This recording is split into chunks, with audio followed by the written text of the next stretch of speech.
令无数网友翘首企盼的惊悚俄剧《恶之心》，今天终于迎来了匪夷所思的大结局。没想到危急关头，女主精虫上脑，为了解救人质，她也是出其不意的活出。然而好看的故事却远远没有结束。那咱们就一起猜猜大结局留给我们的悬念吧。话不多说，正片走起。侧写师卓亚与20年前的杀手拼死一搏，终于死里逃生，被送进了医院。可此刻他的大脑却在飞速的运转，仍旧在复盘着整个事件的全过程。医院的走廊里，刚休假1天就出了事的调查员墨菲也及时赶回来，守在了门外。好在卓亚的身体并没有什么大碍，他紧张的神经这才稍稍有所缓解。可他刚坐下就陷入了回忆，在3年前的一次抓捕嫌疑人的任务中，他在情急之下将其击毙，后来居然发现他们抓错了人，这也是他被从一线转岗到调查员的根本原因。就在这时，圣彼得堡的刑警队长走了过来，他这才知道卓亚被袭的始末。原来当时卓亚刚下出租车，紧接着就又有一辆车跟了过来。当他走向海边时，杀手就已然在他身后了。然而出租车司机却并没有在意，还以为是小两口说好去海边搞秘密约会呢。可没几分钟就看见男的一个人出来了，司机出于好奇才去海边，恰好救了卓亚。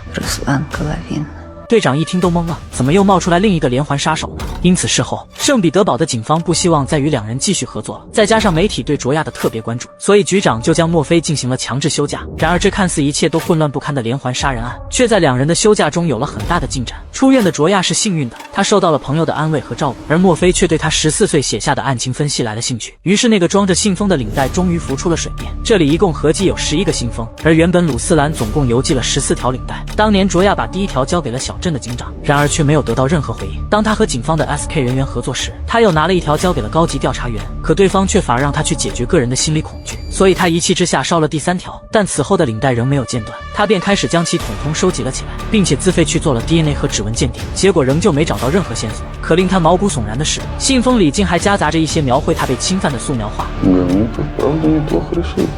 而之所以没有人相信卓亚指认的凶手，是因为鲁斯兰偏偏有不在场的证明，就连警长也和他在同一个搜救队里，甚至自己的父亲都能为他作证。因此他怀疑要么是有2个凶手，要么鲁斯兰在搜寻过程中偷偷溜走，杀人后又若无其事地返了回来。然而这又与如今的圣彼得堡防腐女尸案有何联系呢？随后墨菲说出了自己的看法，那个鲁斯兰应该是看到了网上卓亚被恶搞的视频，这才又挑起了他压抑已久的变态兴趣。而那个对尸体进行防腐处理的杀手，应该是另有其人才对吧？也许这一次恰好就是卓亚的直觉出了问题。Он одержим тобой, в этом нет сомнений.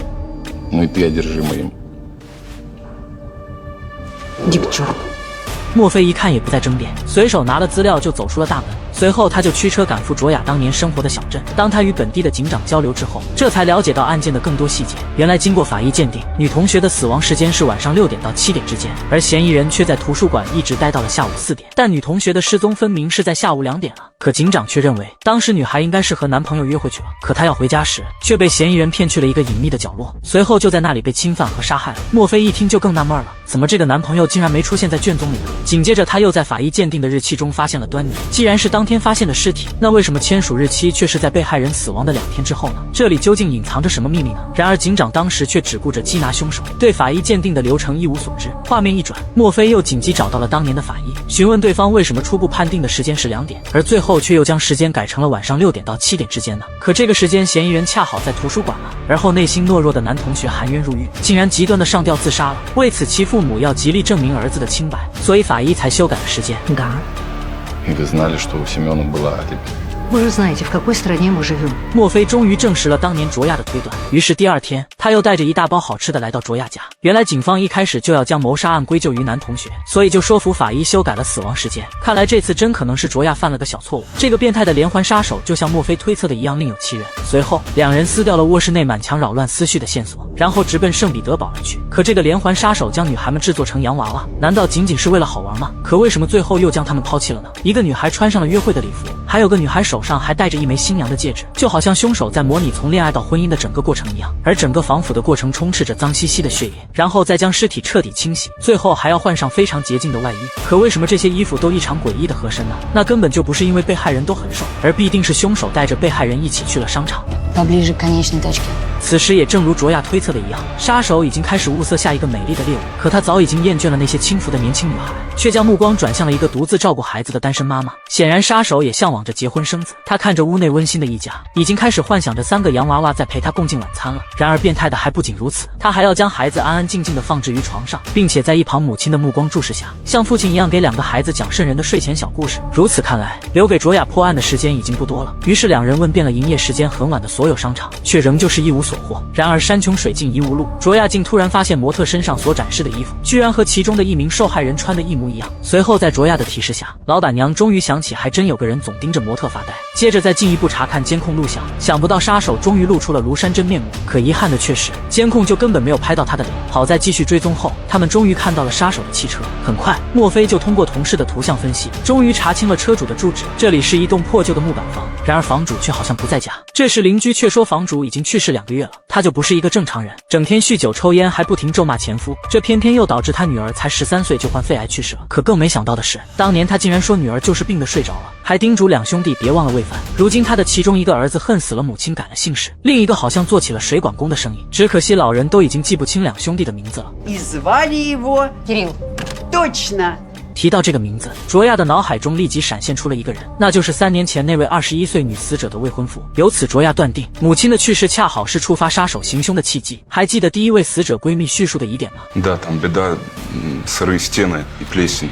Один раз был вообще такой потоп, что просто рисунки по полу плавали. 这刚好说明凶手曾经修理过死者的下水道，并且监控中见到的嫌疑人也恰恰与卓亚的侧写特貌特征完全一致。再加上他又反复听了被害者求助的电话录音，含糊的言语中也在似乎重复着一个单词。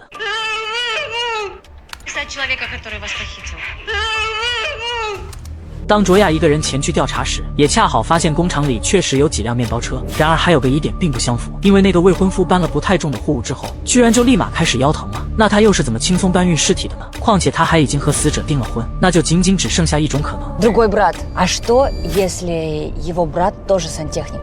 Кирилл есть работник. Он убил невесту брата. Дождался, когда Кирилла точно не будет дома. 就这样，2人3言2语终于锁定了犯罪嫌疑人。随后他们再次找到那个未婚夫，当听说自己的兄弟就是杀妻的凶手时，男人终于绷不住了。 Часто пропускал ваши рыбалки? Почему он не поехал с вами, где он был всю ту неделю, когда пропала Вероника? Вы его вообще видели?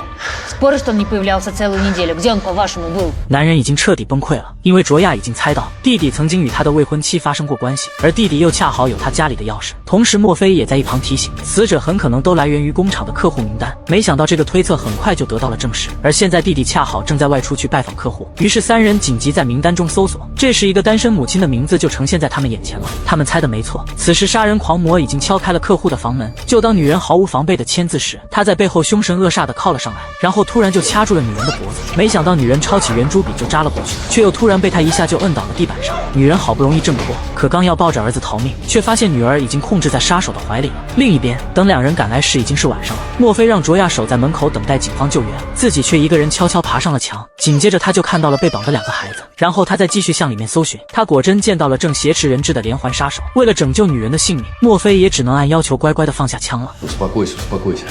Отбрось пистолет подальше.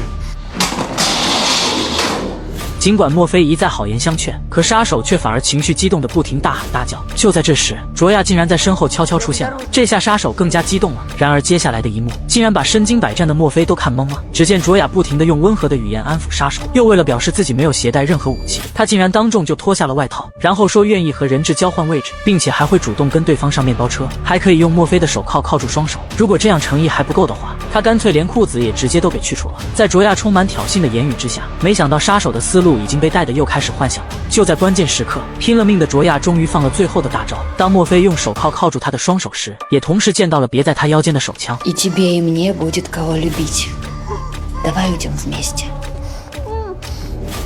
У нас еще есть время.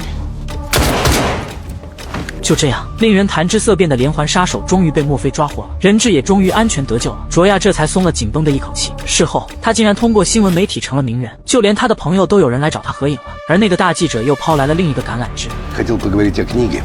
Книгу о докторе Зое Волгиной. И предлагаю вам сделать это вместе.